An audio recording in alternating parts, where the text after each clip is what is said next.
Government contractors often submit proposals after they see an RFP drop in SAM or drop in GSA eBuy or some vehicles out there, et cetera, and they turn it into this compliance exercise.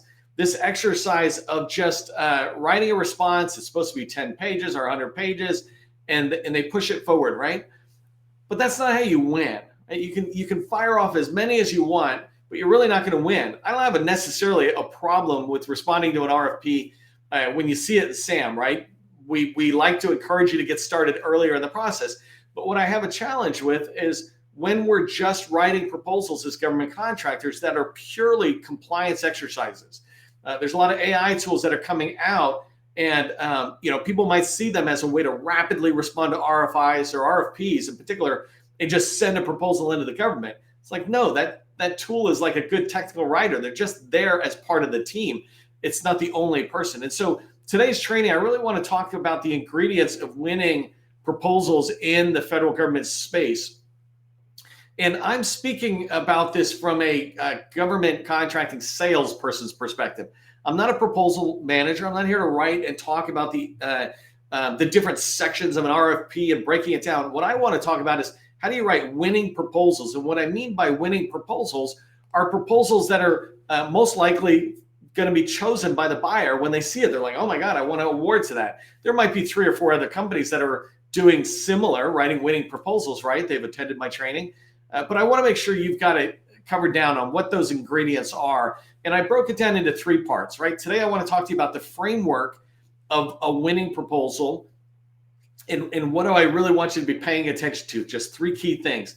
And then the second thing I'm going to cover down on is this whole idea of relationships and getting insight from the customer. It's really vital that you have discussions, you build relationships with your customers in order to have a winning proposal.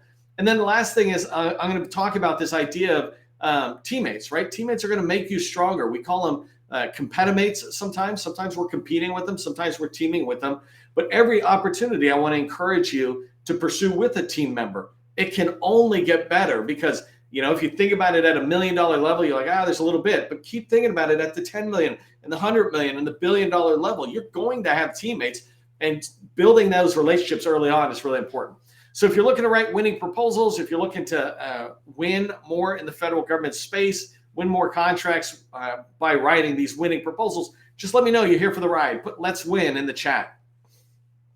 Don't forget, by the way, in the chat, that's your community. It's one of my favorite things about the trainings, not just that you get to listen to me talk for 30 minutes, but you get to build connections. Literally, I was talking to somebody this morning who in this community, somebody else had connected. They built a network. They saw that they did something and they threw an opportunity over. Now the 2 of them are looking to pursue it together, right? That's networking. It's not about getting a sale in this community in our chat, for example. It's about meeting people where you can possibly work together or possibly just help each other without getting anything out of it. That's a network.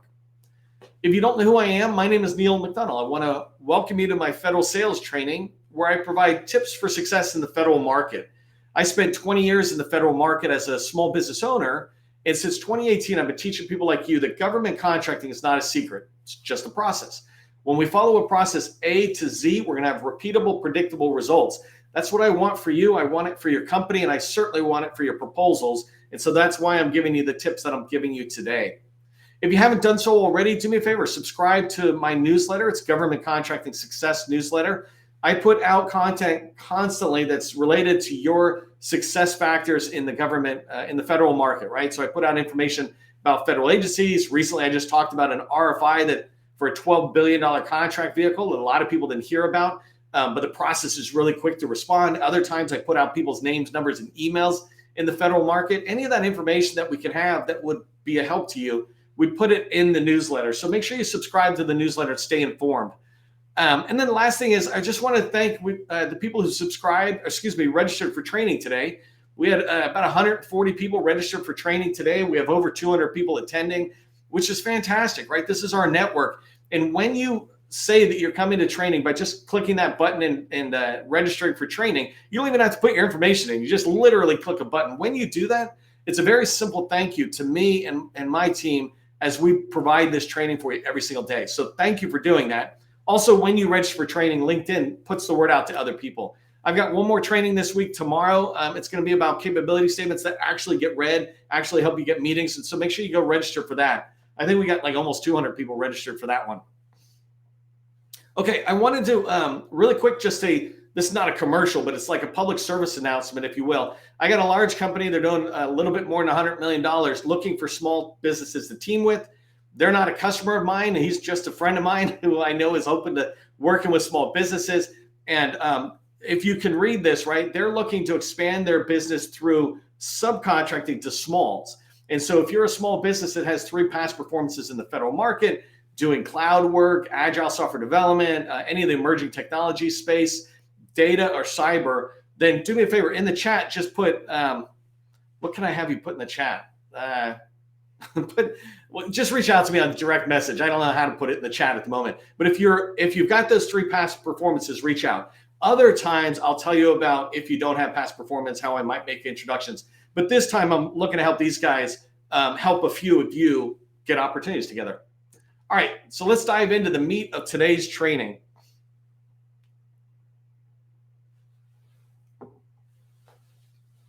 So here I'm describing the framework of a winning proposal. I'm not laying out some outline of how do you write the proposal, the words, right? The framework of a winning proposal is that it needs to be compliant, compelling, and convincing. That's what a proposal to me needs to be. I actually disagree with proposal managers leading the proposal efforts. And I know this is a completely controversial thing to say maybe, but the idea of a proposal manager is to make sure everything gets done right and gets out the door. The idea of technical writers is to write some stuff, but capture people. Business development, capture people. We salespeople, we people who are talking to the customer on a regular basis, we should be thinking about a winning proposal. What does it take, right? And so a proposal management team, proposal manager, whoever, they'll nail down the compliance part. Compliance is just making sure we're dotting the I's and crossing the T's. And so you can think about it when an RFP drops, it's got a set of instructions, and we need to follow those instructions. There needs to be this many pages, this font, these basic things that are in there. We just need to follow those, and those are important. The second thing for compliance is that there's a lot of shall statements and must statements. And ironically, during capture, before that RFP drops, you should be trying to shape those shall and must statements so there's more of them in there that you can do and less of them in there that cause you headaches, right? But shall and must statements must be found, and any proposal manager will find them, right? That's not a problem. I always say that compliance is the easy part of proposal writing. You just look in and make sure you find the shall and must statements, and fundamentally you'll get there. And then the last part about compliance is including relevant past performances. And so if the government says, we want 3 past performances in similar size or scope or within our agency, whatever, then you need to be compliant with that. And I'm going to separate out the compliance of past performance and the storytelling of past performance. So compliance side, you need to make sure that I did this all the time. If I was going after opportunities with teammates and I need past performances to be at, let's say the past performances need to be at $5 or $10 million a year in task orders, then what I would say to my teammates is that's the only ones that are going to be acceptable. It's not acceptable if you've got a $3 million a year past performance. I need $5 million past performances. And so you need to look in and understand that. Well, those are just compliance activities. And for the most part, very easy to do because it's either a yes or a no. But when you move forward into bullet number 2 here of the framework, where I say it needs to be compelling, now you're turning the proposal from a compliance exercise to a sales exercise. A compelling proposal, it's a page turner, right? It's one that they want to read, and it's where they begin to start wanting to award the contract to you, or at least put you on the short list and try to award it to you. This is where it starts becoming a winning proposal, not just a compliant proposal. And so in order for it to be compelling, it needs to be clear and concise. Similar maybe to these bullets. One of my pieces of advice to people is, if you see a proposal can be 25 pages, write it in 15 to 20 pages.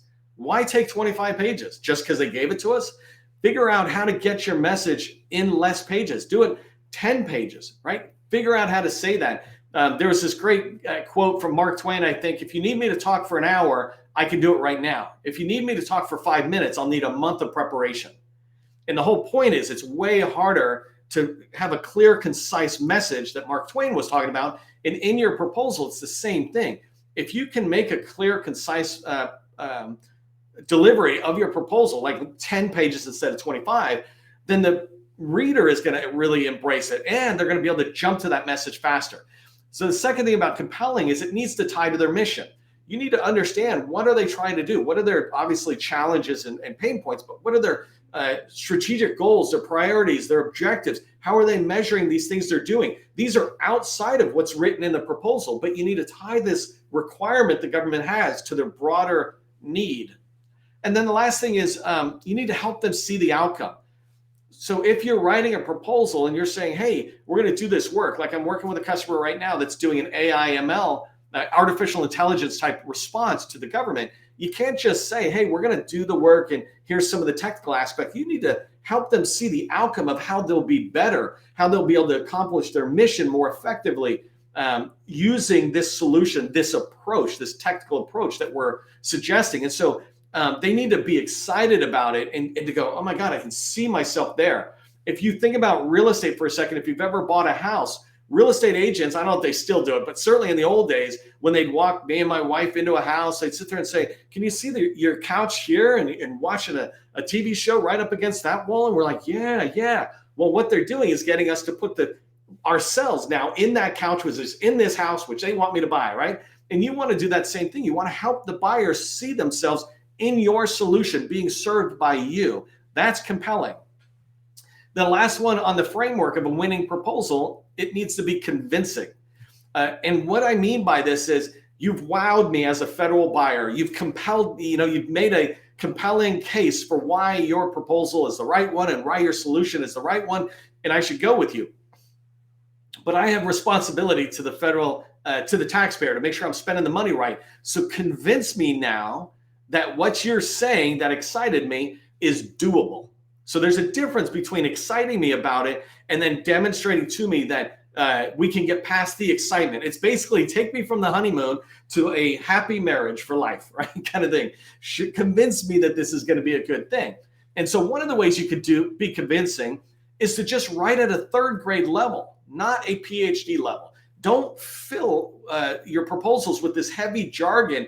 Don't make it seem like you're some academic in there, because the readers are not academics. The readers are the same people who go to Twitter, who go to Facebook and LinkedIn and scroll through feeds. The readers are the same people who just watched the Super Bowl or who are binge watching the best TV show that's out there. The reader is you. Do you like to read PhD level content? No. You're not going to open up some big Harvard Business Review type magazine and zoom through that, right? Unless you're on a long plane flight, and then you do that. But if you write at a third grade level, you're making it very easy for them to quickly go through the words so that they're focused on the message you're trying to get to them, which is the second bullet, right? You're trying to prove to them that your solution is right through data and evidence. And I'll give you an example. My last company, it was SharePoint based. And so Microsoft SharePoint was our expertise. And when a customer would look for, there would be an opportunity to say, we want to migrate from on-prem, which is basically means SharePoint in servers in an agency. We want to migrate from SharePoint on-prem to SharePoint in the cloud. What I would talk to them about, and I would get them excited about in bullet number 2 here, compelling, is I would talk to them about this idea that you don't want to just move to the cloud. What you want to do, and upgrade, right? Those are two different things. I would tell them, separate it out. Move to the cloud and then upgrade. It'll make it better for your users. And I would talk about why that's better. Well, convincing, when I go into convincing, I'm proving my solution is right. Then I would sit there and tell stories. And remember when I said past performances can be a compliance exercise, but past performances can also be stories woven throughout your entire proposal. You don't need big things, but I can put in, look, I migrated 100,000 users in the Air Force. This is a true story. I mean, literally with my company, we migrated 100,000 users. And the way we did it with zero user complaints was first we moved the whole agency or, the whole command over to the cloud without anybody even really knowing, because we didn't change the look and feel. We didn't change anything. We just moved the back end first. And so now we're off the old technology on the new. Then we upgraded everybody, but incrementally this way. And so in this convincing area, I'm telling a story of how I'm doing it. So in my compelling areas where I'm saying this is the technical approach I'm going to take, and I'm exciting you about it. And then I'm throwing in some past performances stories to demonstrate that this is doable. And then the last one is prove you're the best company. And this kind of goes with that story I just told. I just said we did 100,000 user base. I could drop in a couple of others. I could drop in a couple of quotes that people gave me from the Air Force as an example. There's ways to demonstrate this, but when you demonstrate you're the best company for them, you're making it easy for them to choose you, which is making your proposal a winning proposal instead of just a compliance exercise.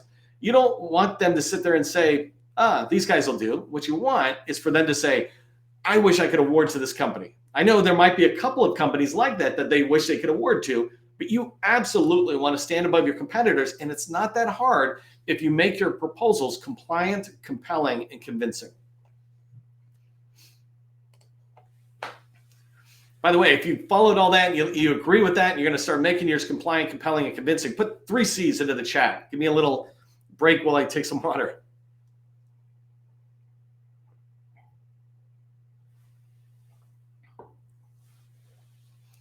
So the first thing we talked about is the framework of a winning proposal. Now I want to talk about 2 things that you need to put in place in order to really strengthen or increase the chances that you're writing winning proposals.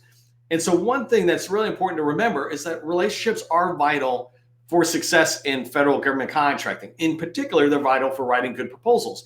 Specifically, in this case, we're talking about insight. How do you understand the customer and understand what they need, what they want, et cetera.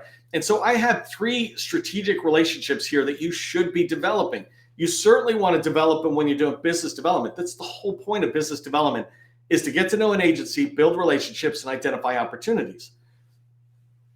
When you build these relationships, the acquisition personnel might change sometimes, but for the most part, if you go after the same type of work like SharePoint or elevator maintenance or whatever, then it's going to be the similar program offices that are in there. And so those 3 relationship types that you want to be chasing down in an agency are the small business professional. These are what we call focuses of receptivity.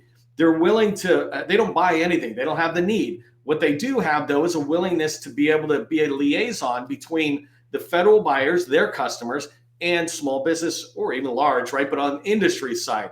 And so they can share information with you. They can share basic information like situational or factual information. They can also try to make introductions and get you further in. I've done training on this in the past about how to use a small business professional to get in. And when you build that relationship and they know what you do and you come back to them on a regular basis, every 2 to 4 weeks, you're building those relationships within an agency, they will come to really trust you. They're going to know, like, and trust you, right? They're not going to buy from you because that's not what they do, but they can definitely help you. And when we say a person of receptivity, a focus of receptivity, it means that they're going to help you learn more about their agency and to make introductions. The second group you want to track on are acquisition professionals. And if I take a quick, and by the way, this acquisition professionals, it's just a contracting office. So I mean contracting officer, contract specialist, could be the contract officer representative, unless they're embedded fully with the program office, then they kind of switch to the next level. But the acquisition professionals are what we call focuses of power. They don't have the need. They're not the one with the need, that requirement, right? They have the power to buy, though, because they're the contracting shop. And that's how it works in the federal market, is that the contracting officer is the one who signs off a contract with you. You do not get a contract from the program office. You get it from the acquisition shop. And they have different needs. They have different information they'll share.